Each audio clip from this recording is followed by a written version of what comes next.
Nous vivons dans une société cyberconnectée. Or, lorsqu'on utilise les écrans trop près du coucher, on envoie un message paradoxal au cerveau.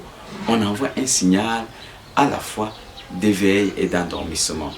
Regarder une émission, chatter, cela stimule, alors que le soir, le corps doit lâcher prise. Or, cette stimulation, on en devient accro. Pour bien comprendre tout cela, restez branchés, on en parle tout de suite.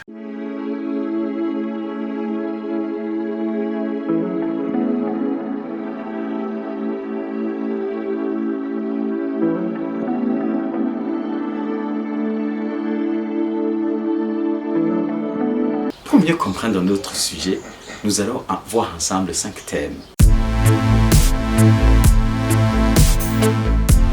Le premier thème, c'est l'horloge biologique. Nous allons voir l'horloge biologique et son rôle dans la régulation du sommeil et de l'éveil. Ce sujet va nous permettre de comprendre le sujet suivant, qui est donc deuxièmement l'impact des écrans sur le cerveau et donc le sommeil. Puis, nous allons troisièmement voir la particularité chez les enfants.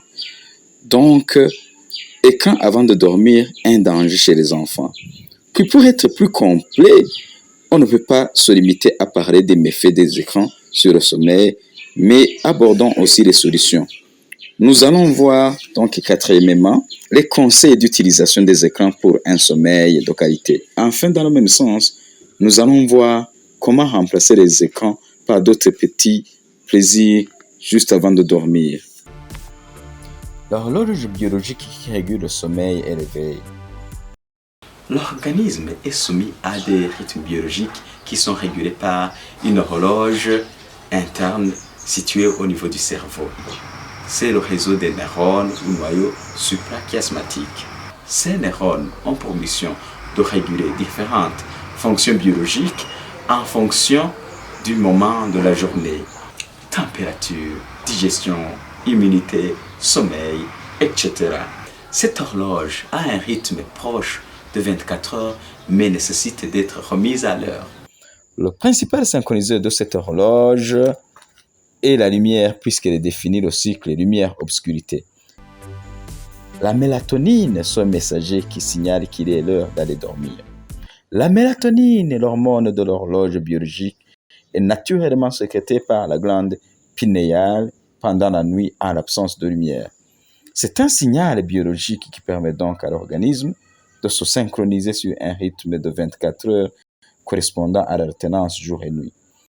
La mélatonine rythme un grand nombre de paramètres physiologiques tels que le fonctionnement de divers organes, la température du corps, l'éveil et le sommeil, ainsi que certaines sécrétions hormonales comme le cortisol qui est une hormone de stress. Elle atteint un pic de sécrétion entre 2 heures et 4 heures du matin. Sa synthèse s'arrête au lever du jour lorsque la luminosité augmente. La production de mélatonine diminue avec l'âge, parallèlement à un sommeil plus instable la nuit et à une somnolence accrue le jour. L'impact des écrans sur le cerveau est donc le sommeil. La lumière artificielle ou lumière bleue perturbe l'horloge biologique et par cela même, elle perturbe le sommeil.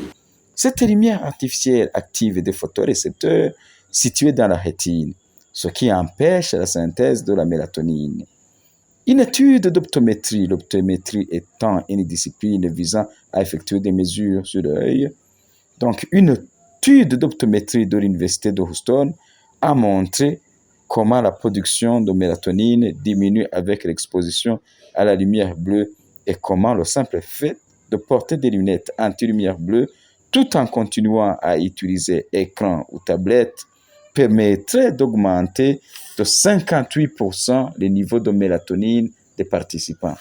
Une synthèse appropriée de mélatonine permet de retrouver un sommeil de qualité et de bénéficier de toutes ses fonctions bénéfiques. Une utilisation appropriée des écrans est donc favorable pour un sommeil de qualité à tout âge. Et plus particulièrement chez les enfants, chez qui le sommeil est extrêmement important pour leur croissance. Écran avant de dormir, un danger chez les enfants. L'utilisation des écrans en soirée chez les jeunes n'est pas récente.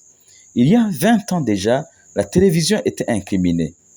Une étude américaine de 2002 comptabilisait que 20% des 2 à 7 ans avaient une télévision dans leur chambre, 46% des 8 à 12 ans et 56% chez les adolescents. Mais aujourd'hui, si les enfants semblent délaisser la télévision, c'est au profit de plus petits écrans. On sait que les adolescents ont besoin de dormir davantage, car leur corps se modifie très vite. Un besoin de sommeil rarement écouté à cet âge-là.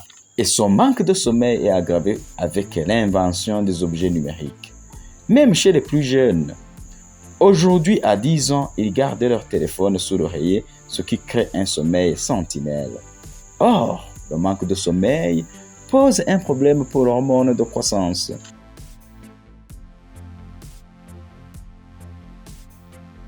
Premier conseil, il faut s'éloigner des écrans 1 à 2 heures avant de se coucher. Deuxième conseil, c'est qu'il faut utiliser des filtres anti-lumière bleue ou des lunettes anti-lumière bleue. Pour ceux qui ne peuvent pas opter, qui ont un travail qui ne leur permet pas d'opter pour le premier conseil, il faut opter pour le deuxième conseil, utiliser des filtres anti-lumière bleue ou lunettes anti-lumière bleue.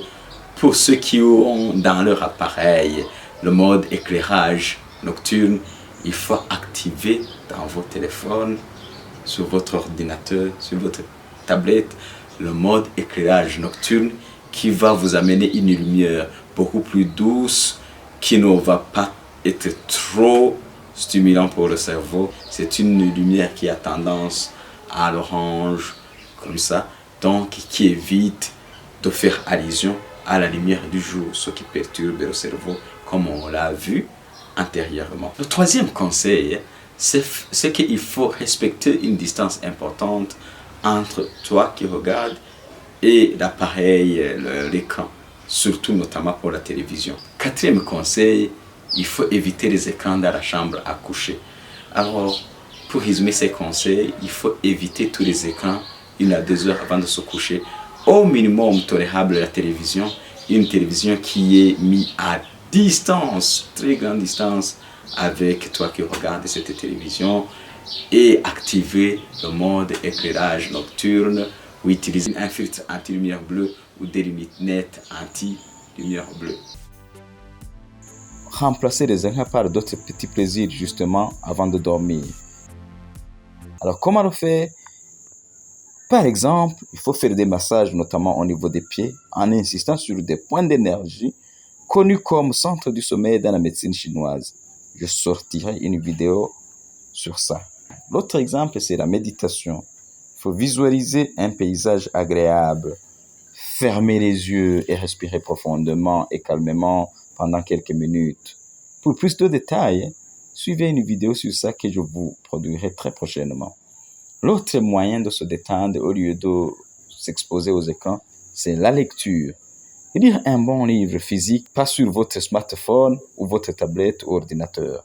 Choisissez d'autres activités qui favorisent votre sommeil, mais pour l'amour de Dieu, pour l'amour de votre sommeil, cessez d'utiliser les écrans, même en étant couché au lit, même en vous réveillant. Vous laissez votre connexion activée, connexion Internet, alors que vous venez de passer 15 minutes au lit, quelqu'un vous appelle, vous décrochez, quelqu'un vous envoie un message sur WhatsApp, vous entendez le bruit du message WhatsApp, vous allez regarder votre téléphone là, même si vous vous endormez, vous allez avoir un sommeil superficiel qui n'est pas du tout réparateur et le lendemain, vous allez vous plaindre de ne pas être en forme pour bien travailler. Alors, évitez les écrans, vous verrez que ça va améliorer considérablement votre sommeil. Alors, les champions, c'est tout pour aujourd'hui. Si vous avez aimé la vidéo, n'hésitez pas à la liker et à vous abonner si ce n'est pas encore fait. Mais surtout, activez la cloche des notifications pour ne rater aucune de nos prochaines vidéos. Et commentez la vidéo si elle vous plaît. Mettez les commentaires, posez des questions. On est là pour vous répondre. À plus les champions.